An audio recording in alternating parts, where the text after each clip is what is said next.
I was trying to think of a drink that would represent what tequila is. So this is El Diablo. All right, 1.5 ounces of Tequila Reposado. That bottle has such a fun little story on how we found it. We found this in Houston in a jewelry store. 1/2 ounce of, no idea how to say this.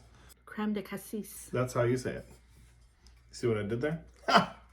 I'm a genius. So that I'll get in trouble if I say it wrong. Yeah, duh, because I know I'm gonna say it wrong. Okay. Last time I made you a tequila drink, I used Lemon. Today we're gonna use lime. 1/2 ounce of lime. Because that's what goes with tequila. Lime, not lemon.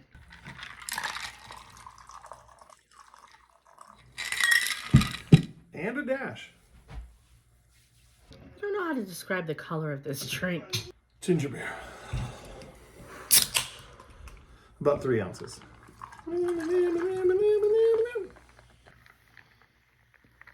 How do you describe the color of this drink? While you're staring at it. Oh, it smells so good. It's pink, just the way everybody Oh likes my. it. What? What? What did you just say?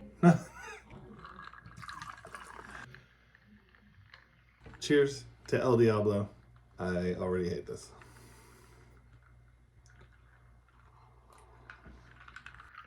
Oh my God. You cannot hate that. You don't hate that at all.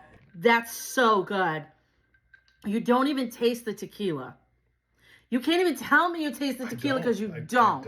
You don't taste the tequila, and that black currant is coming through. This is fantastic. Thank you for saving tequila for me. Thank you. I'm gonna put this in every tequila drink we make. Margaritas with this. Everything with this. So good. Maybe it'll work with bourbon. Maybe. What is happening? Really good. It's tart too, though, right? It's got a little, just a little Yeah, hint of tart to the it. lime. We put the lime in, right? And the ginger beer, and guys, this is a fantastic drink. No kidding. Like that's great. This has stuff in it that you don't even like. That's delicious.